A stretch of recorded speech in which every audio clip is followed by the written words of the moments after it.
Friends, welcome back to my YouTube channel. आज हम लोग हिंदी के 20 क्वेश्चंस आने हैं आरओ में, उसका सलूशन करने जा रहे हैं। आप लोग इसका लेवल देखिए और चीज़ों को समझिए। ओके, कि लेवल कैसा आता है, कि लेवल कैसा आता है।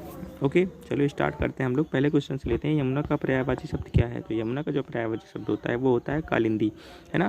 भागीरथी गंगा का होता है और यामिनी जो होता है वो रात्रि का होता है। कालिंदी इसी का जो एग्जेक्टिव है, तो हम लोग कालिंदी को सही कर सकते हैं। ठीक है, नेक्स्ट आएगा इंद्र का पर्यायवाची कौन सा शब्द है ना। तो इंद्र का जो पर्यायवाची होता है वो मधुआ होता है। नेक्स्ट है सिंह का पर्यायवाची शब्द नहीं है। आप लोग यहाँ नोटिस करिएगा, कहीं कहीं नहीं भी लिखा रहता है। ठीक है, तो इनमें से सब 3 सिंह के पर्यायवाची होंगे, एक नहीं होगा। तो नहीं वाला पूछ रहा है, तो शार्दुल सिंह होता है, केसरी सिंह होता है, व्याघ्र सिंह होता है, वनिता सिंह नहीं होता। अब पूछा जाएगा वनिता क्या होता है, तो वनिता होता है स्त्री। स्त्री का पर्यायवाची क्या होता है, वनिता। नेक्स्ट हम लोग चलते हैं,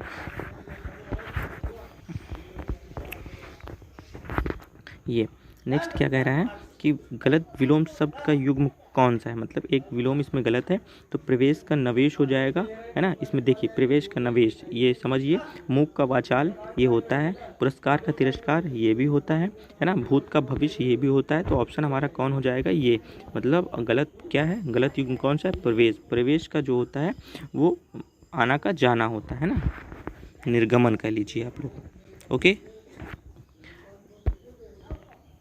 नेक्स्ट आता है उन्मूलन का विलोम बताना है। तो उन्मूलन का जो विलोम होता है वो होता है आरोपण, है ना।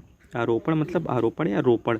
ठीक है, तो ये उन्मूलन मतलब उखाड़ना और रोपण या आरोपण मतलब लगाना। ठीक है, नेक्स्ट सृष्टि का विलोम बताना है आपको। तो सृष्टि देखिए, सृष्टि का मतलब होता है कि संसार, है ना, मतलब रचना करना किसी चीज़ की। तो ये हो जाएगा इसका प्रलय, है ना। प्रलय या संहार, है ना, मतलब नष्ट कर देना। सृष्टि की मतलब रचना करना होता है, प्रलय को नष्ट कर देना होता है। ठीक है, नेक्स्ट हम लोग चलते हैं। देखिए नेक्स्ट क्वेश्चन क्या कह रहे हैं, इसमें कह रहे हैं नीचे दिए गए वाक्यों में रिक्त स्थानों में उचित शब्द भरने के लिए 4 विकल्प दिए हैं, उचित विकल्प का चयन करना है। ठीक है, 7वां क्वेश्चन आप लोग देख लीजिए। इसमें क्या कर रहे हैं, आपको इसमें 4 ऑप्शन में एक ऑप्शन को जो करेक्ट है उसको फिल करना है। इसमें हिंदी को आप लोग हल्के में मत लेके चलिएगा, ये भी एक अपने आप में बहुत बड़ा वेटेज देती है। ठीक है, चलते हैं हम लोग। साहित्य मूलतः भाषा के माध्यम द्वारा की अभिव्यक्ति है। इसमें बताओ आप कौन सा हो सकता है। तो इसका देखिए आप लोग सब सारा ट्राई करके देख सकते हैं। साहित्य मूलतः भाषा के माध्यम द्वारा जीवन की अभिव्यक्ति है, या संग्राम की अभिव्यक्ति है, विवेचना की अभिव्यक्ति है, सूचना की अभिव्यक्ति। तो यहाँ से सबसे जो करोड़ जो फिट होता है वो जीवन की अभिव्यक्ति है, फिट होता है। ठीक है, नेक्स्ट क्वेश्चन हम लोग देखें, कबीर की भाषा थी। अब देखो ये पूछ रहा है कबीर की भाषा कौन सी थी। तो आप जो अगर थोड़ा सा भी हिंदी पढ़ा होगा तो सदुक्कड़ी बता देगा।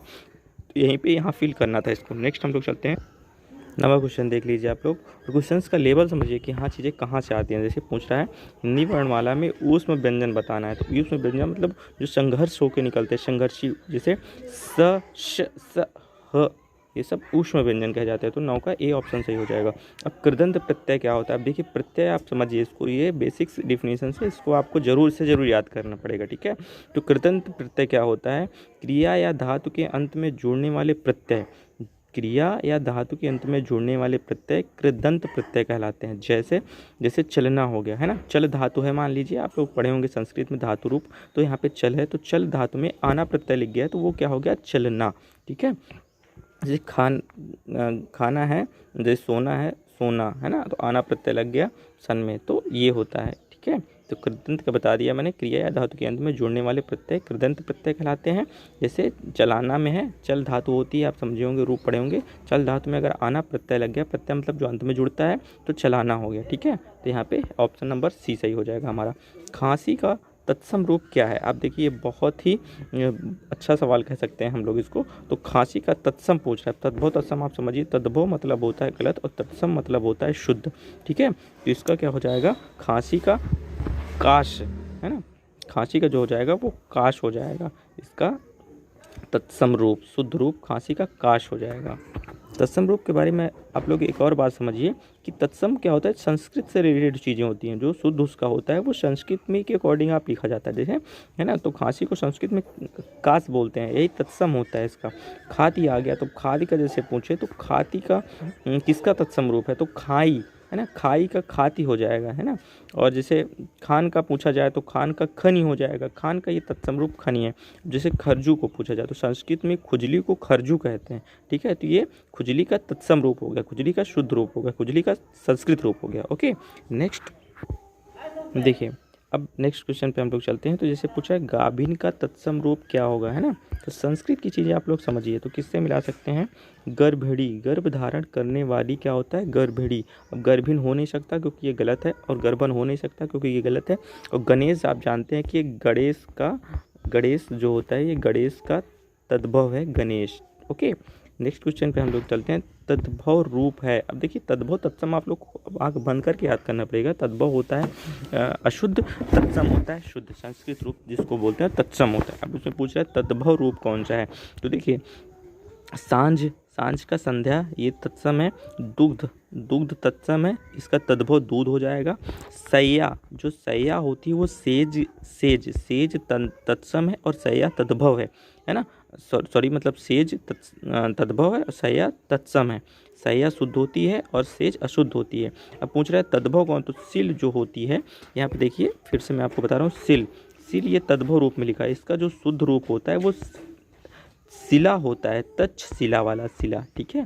तो ये सिल जो है ये तद्भव रूप में लिखी हुई है यहाँ पे। नेक्स्ट क्वेश्चन, ठीक है, देखिए नेक्स्ट क्वेश्चन है आंखों में गड़ना का मुहावरे का पूछ क्या है, मन में खटकना। ओके, नेक्स्ट फूल का तत्सम रूप, तत्सम का बहुत बड़ा रोल है, आते हैं एग्जाम में 4-5 पूछे जा सकते हैं ना, और यही सब इंक्रीज करते हैं आपके मार्क्स को। मूल का तत्सम रूप पूछ रहा है, तो तत्सम आप बता दीजिए, शुद्ध रूप किसको संस्कृत में पुष्प कहते हैं। ओके, एक प्रतिभा संपन्न छात्र का विशेषण क्या होता है, तो जो इसका विशेषण होता है वो होता है मेधावी। ओके, मेधावी समझते होंगे, मेधावी है ना, मेधावी हो गया, अध्ययनशील हो गया, कुशल हो गया, है ना, का विशेषण है, ये सब इसके विशेषण है, ठीक है। तो नेक्स्ट हम लोग चलते हैं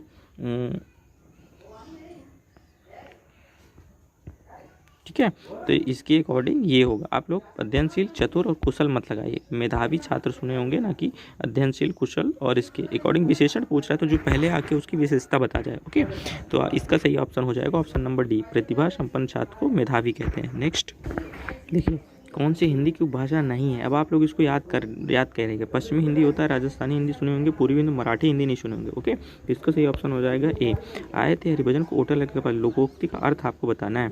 इसका मतलब क्या होता है, भक्त छोड़कर व्यापार करने लगना, या फिर वांछित कार्य को छोड़कर अन्य कार्य में लग जाना, साधु संगत छोड़ देना, गृहस्थी के झंझटों में फंस जाना। आप लोग देखिए कि चीज़ें कहीं ना कहीं सब एक तरह दी रहती हैं, थोड़ा सा माइन्यूट अंतर रहता है, वही आपको देखना है। जैसे इसमें भक्ति छोड़कर व्यापार करने लग जाना और वांछित कार्य को छोड़कर अन्य कार्य में लग जाना, तो देखिए यहाँ पे कोई स्पेसिफिक चीज़ नहीं बता रही है, ठीक है। जो व्यापार से आप किसी विशेष को डिफाइन करते होंगे, है ना, तो यहाँ पे सी ऑप्शन ना होकर के ऑप्शन नंबर बी सही होगा। यही त्रुटियाँ आपको ध्यान देने की हैं, और यही त्रुटियाँ अक्सर हम लोग को परेशान कर देती हैं, कन्फ्यूजन में डाल देती हैं। तो इसका सही ऑप्शन हो जाएगा वांछित कार्य को छोड़कर, ना कि भक्ति को छोड़कर। यहाँ पे ये अकॉर्डिंग टू आप इसको हरिभजन से भक्ति भले लगा दें, लेकिन ये गलत हो जाएगा। यही होगा, एक लोकोक्ति का मतलब होता है कि उसके जो वाइड सेंस होता है उसको प्रोड्यूस करना, ना कि एक स्पेसिफिक सेंस को। हम लोग स्पेसिफिक सेंस में लोकोक्ति बोल सकते हैं, जैसे बोल दिए हरिभजन को ओटल लगे कपास, तो अब यहाँ पे कपास से कोई रिलेटेड नहीं है, हम लोग वाइड सेंस में यूज कर देंगे क्योंकि अन्य कार्य में लग जाना, तो वाइड सेंस हो गया अन्य कार्य में लग जाना। नेक्स्ट हम लोग चलते हैं, देखिए 19वां क्वेश्चन देखना है। देखी सुदामा की दीन दशा, करुणा करके करुणा निधि। अब देखिए आप लोग को यहाँ समझ में आ रहा होगा कि यहाँ पे दीन दशा आ रहा है, करुणा निधि आ रहा है, तो आपको खुद समझ में आना चाहिए कि यहाँ पे करुण रस होना चाहिए। ओके, सही है ना। तो इसी तरह रस भी आपको पहचानना है। शांत रस, जहाँ आपको फीलिंग आए कि चीज़ें ठीक ठाक चल रही हैं, शांति का स्वभाव है। वियोग का मतलब जहाँ कोई दो लोग बिछड़े। रौद्र का मतलब क्रोध से होता है, तो ऐसे आपको बताना है। यहाँ पे दीन दया और करुणा नहीं दिया गया, तो यहाँ पे आप करुण रस लगा देंगे। नेक्स्ट हम लोग चलते हैं, नेक्स्ट क्या करा है, वह क्या कर रहा है, कैसा वाक्य है। अब वह क्या कर रहा है, देखिए आपको सीधा समझ में आना चाहिए कि जब चीज़ें कहीं ना कहीं क्वेश्चन मार्क वाली होती हैं तो क्या बीच में आ जाता है, ठीक है। तो यहाँ पे आपको प्रश्नवाचक वाक्य लगा देना है। सिंपल सा सवाल था, ज़्यादा टफ नहीं कह सकते। ओके, नेक्स्ट क्वेश्चन आ गया है आपके कंप्यूटर का, तो मैं इसको नेक्स्ट वीडियो में कवर करूँगा टोटली जितने क्वेश्चंस आते हैं। तो आप लोग हिंदी के इंपॉर्टेंस को अभी समझिए। 20 क्वेश्चन आते हैं, 20 नंबर आता है, और लगभग आपको 20 में से 20 नंबर मिल सकते हैं टोटली।